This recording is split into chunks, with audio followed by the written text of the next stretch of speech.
Joining us now to talk about this new role is Professor Jane Boulden from the Royal Military College of Canada. Professor, what do you think about former Governor General David Johnston being named to look into foreign interference? Do you think that was a good choice? I think it's a very good choice. He's somebody who has a public profile that's very strong. He's associated with someone who has a lot of integrity, a lot of commitment to Canada, and to the Canadian political processes writ large. So I think it was a very good choice. He was originally appointed by Prime Minister Harper. So for Trudeau to choose somebody appointed by a Conservative previous government shows the extent to which he's somebody that doesn't have a political affiliation in people's minds. Inevitably, there's going to be questions raised. I think somebody has also raised the point that David Johnston has been involved with the Trudeau Foundation.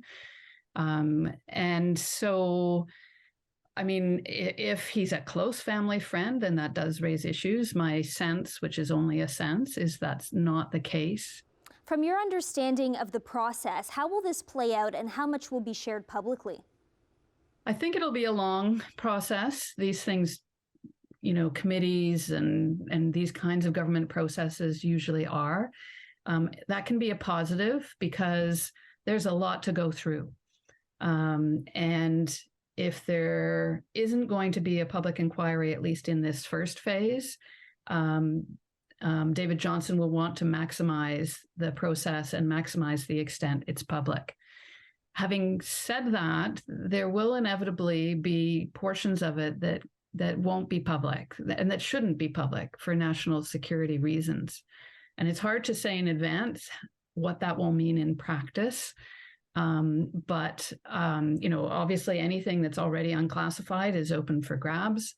I think that Mr. Johnston will probably want to push to have some elements that could be declassified, because part of the process or part of the idea of the process here is not just to get more information, but to get more information in a way that will reassure Canadians about what's happened with the system and how strong it is and what we might need to do moving forward.